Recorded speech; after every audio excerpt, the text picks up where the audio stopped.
নমস্কাৰ মই খাইৰুল মোৰ পাৰ্ট 13 ভিডিঅ'ত MS Word কেনেকুৱাকে টেক্সট কালাৰ হাইলাইট কালাৰ আৰু শেডিং কালাৰ কৰিব পৰা যায় হেতু আমি জানিছো আজিৰ টপিকটো হল MS Word লিখা আখৰখিনিৰ ষ্টাইল কেনেকুৱাকে আমি চেঞ্জ কৰিব পাৰো আৰু কেই ধৰণে চেঞ্জ কৰিব পাৰো হেতু জানিম লগতে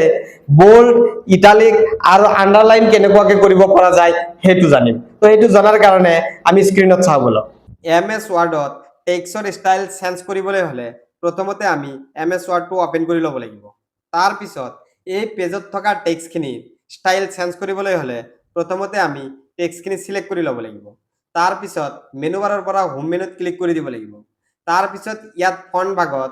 ক্লেভেৰী বডি টেক্সট ষ্টাইলটো বাই ডিফল্ট দিয়া আছে আৰু এই এৰো সিম্বলত ক্লিক কৰি দিয়াৰ লগে লগে ইয়াত বহুত ধৰণৰ টেক্সট ষ্টাইল শো কৰিব আৰু ইয়াৰ পৰা আপুনি যেটো টেক্সট ষ্টাইল সিলেক্ট কৰিব আপোনাৰ টেক্সটটো সেই ষ্টাইলতে কনভাৰ্ট হৈ যাব আৰু এই টেক্সটখিনি যদি আপুনি বোল্ড কৰিব খুজে তেতিয়াহলে প্ৰথমতে সিলেক্ট কৰি ল'ব লাগিব তাৰ পিছত ইয়াত ফন্ট অপচনত বি এটা অপচন আছে ইয়াত ক্লিক কৰি দিয়াৰ লগে লগে ফন্টখিনি বোল্ড হৈ যাব আকৌ যদি ইয়াক আনবোল্ড কৰিব লগা হয় তেতিয়াহলে আকৌ বিট ক্লিক কৰি দিয়াৰ লগে লগে আনবোল্ড হৈ যাব তাৰ পিছত ইয়াক যদি আকৌ ইটালিক কৰিব লগা হয় তেতিয়াহলে ইয়াত আই অপচনত ক্লিক কৰি দিয়াৰ লগে লগে ই ইটালিক হৈ যাব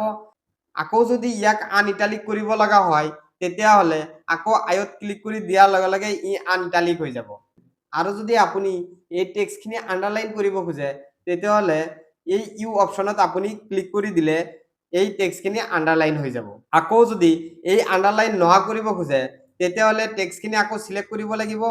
আৰু ইয়ত ক্লিক কৰি দিয়াৰ লগে লগে আন্ডাৰলাইনটো নহা হৈ যাব